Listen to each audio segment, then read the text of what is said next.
너는 어떻게 생각하니? 기억에 남는 워크숍 가운데 자기를 표현하는 방법에 관한 클래스가 있다.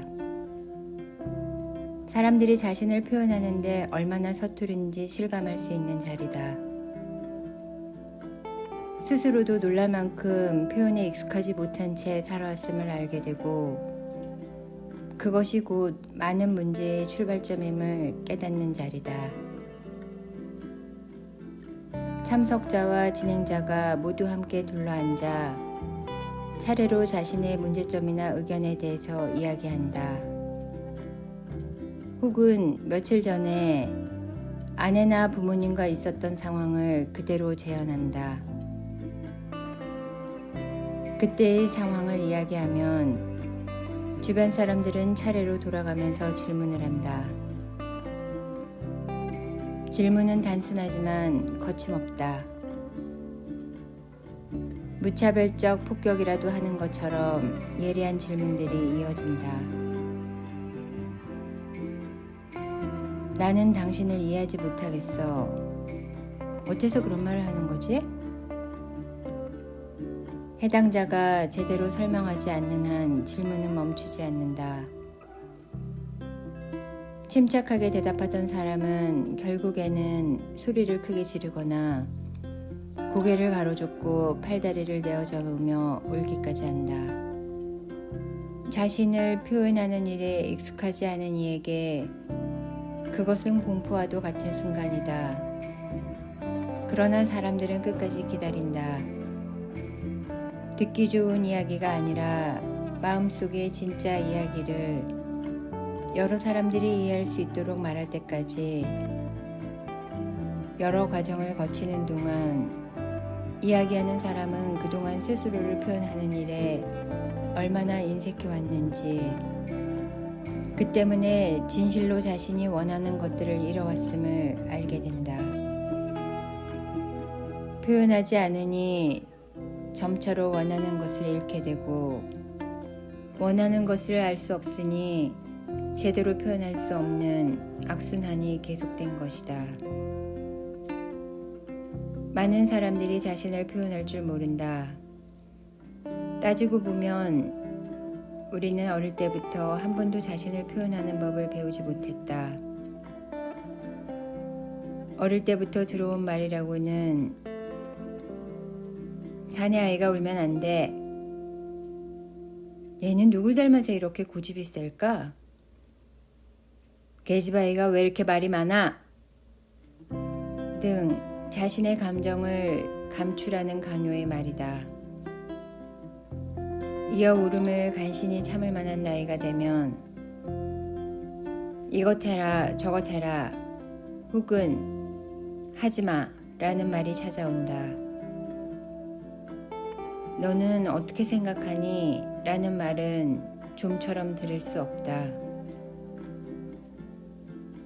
어쩌다 그런 질문을 들을 때면 가슴이 철렁 내려앉는다. 성인이 된 후 사회생활을 하면서도 자기 표현은 비즈니스의 하나로 평가받는다. 철저히 자신을 숨기고 사회가 원하는 이미지를 만든다. 감정을 솔직하게 표현하다가는 철이 들지 않았다는 말을 들을 수 있다. 화가 나도 미소로 답하고 울고 싶어도 이를 악물고 참는다. 경쟁사회에서 살아남기 위해서는 포커페이스를 유지하고 독해져야 하기 때문이다. 연인이나 부부 역시 사적인 관계이지만 하고 싶은 얘기를 제대로 할 수 없기는 마찬가지다. 상대방이 오해나 하지 않을는지 이것저것 따지게 되고 결국에는 참자로 정리된다. 어이없게도 인간이 지니는 가장 자연적인 부분인 감정이 오로지 참거나 숨겨야 하는 것으로 억압되어 온 것이다. 종국의 자제력을 잃은 사람들은 폭력적이 되고 만다. 이 모든 것은 자신을 표현하는 법을 제대로 배우지 못한 탓이다. 자기 자신을 자연스레 표현할 수 있는 법을 우리 사회는 알려주지 않았던 것이다. 그렇다면 숨기고 감추었던 그 많은 이야기나 울음과 웃음, 분노는 어디로 갈까? 침을 삼키듯 꾹 삼키면 그대로 사라져버리는 것일까? 오랫동안 척추가 아팠다고 호소한 남성이 있었다. 척추에서 시작된 통증은 어깨까지 이어졌는데 어깨를 만지기만 해도 즐거버렸다. 그와의 대화를 통해 문제는 통증 자체가 아님을 알 수 있었다. 그는 직장과 가정에 대해 너무 많은 부담을 갖고 있었다. 혼자서 지기에는 너무 힘든 짐이었다. 그러나 누구에게도 힘들다고 말하지 못했다. 왜냐면 그는 남자이고 유능한 직장인이고 한 가정을 책임지는 가장이었으므로 그 짐을 나눠 갖자고 말할 수 없었다. 결국 몸은 그 중심인 척추와 어깨로 더 이상 견딜 수 없는 상황임을 대신 표현했다. 그런데 그는 그 통증이 심리적인 문제와 연결된 것임을 알지 못했다. 문제 해결의 출발점은 그 사실을 이해하고 받아들이는 것이다. 표현하지 않는 감정은 신체에 고스란히 흡수된다. 결코 사라지지 않는다. 자신의 느낌을 제대로 말하지 않으면 그것들은 폭풍 같은 분노로 변해 점차로 광폭한 힘을 갖는다. 이 역시 참아내면 그만일까? 기분이 좀 안 좋을 뿐이야. 괜찮아질 거야.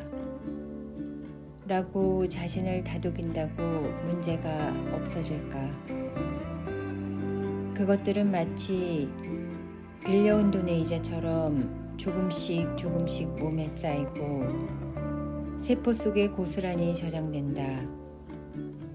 그리고 뜻하지 않은 순간에 자신이 통제할 수 없는 방법으로 터져나온다. 감정을 제때 표현하지 못하면 우리의 내면은 분열한다는 사실을 인정해야 한다. 화가 났는데 얼굴은 웃어야 한다면 몸과 마음은 균형 감각을 상실하고 혼란에 빠진다. 자신의 분노를 인정하지 못하는 사람들은 결국 자신의 내면을 외면하기 위해 외부의 것들을 찾기 때문이다. 텔레비전과 술, 음식 등 현재의 자신을 인정하지 않는 것이면 무엇이든 된다. 그 결과 내면은 점점 분열되고 몸은 상처받는 것이다. 여기서 우리는 건강과 행복을 위한 좋은 키워드 하나를 찾을 수 있다. 바로 감정 분출이 그것이다. 감정의 분출은 자기 치유의 과정이다. 울고 웃고 화내면서 서서히 몸은 정화된다. 실컷 울고 화낸 뒤에 개운한 기분이 들지 않는가? 자신을 억눌렀던 에너지들이 빠져나간 것이다. 아이들은 아프거나 속상하면 울어버린다. 체면 따위는 필요 없다. 팔을 휘저으며 실컷 울어버리고는 이내 잊어버린다. 아이들은 울음을 통해 자신들에게 필요 없는 에너지를 뽑아내는 것이다. 울고 있는 아이들에게 뚝이라고 야단치면서부터 어긋난 길로 들어선다. 표현되지 못한 감정들은 몸 안에 머물며 마치 종양처럼 이리저리 옮겨가며 점점 곪아간다. 감정을 인정하고 그것을 솔직하게 표현하는 것이 단순히 그 순간의 해방만을 위해서 필요한 게 아니다. 자신의 삶을 스스로 조절하고 짜나가기 위해서 감정에 충실할 필요가 있다. 사실 사회에서 보면 감정 표현을 억제하면서 자기 관리를 잘하는 사람이 사람들로부터 신뢰를 받고 중심이 되는 확률이 높은 것이 사실이다. 하지만 그의 내면은 생각보다 훨씬 분열되고 그의 몸은 짐작보다 많이 망가져 있을 것이다. 우리는 감정을 적절히 표현함으로써 자신의 삶을 조절할 수 있음을 알아야 한다. 문득 자신이 그 순간에 왜 울음이 나고 왜 화가 나는지 스스로도 이해하지 못할 때가 있다. 그럴 때 왜 그런 감정이 생겼는지를 분석하고 차분히 들여다볼 필요가 있다. 감정은 정직함으로 그것을 들여다봄으로써 자신을 알아가게 되는 것이다. 아, 나는 이럴 때 화가 나는구나. 그동안 내가 힘들었구나. 이런 자각은 바로 삶을 조율할 필요가 있다는 신호다. 누군가를 만나고 힘이 들고 기운이 빠진다면 돌아보라. 겉보기에는 안정되어 보일지라도 지금의 그 관계에는 문제가 있다는 신호다.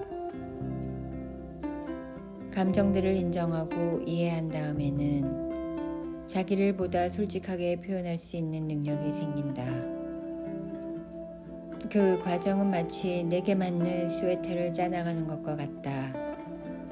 몸에 맞는 자신만의 옷을 입고 있으니 자신감이 생기는 것은 당연한 일이 아닌가.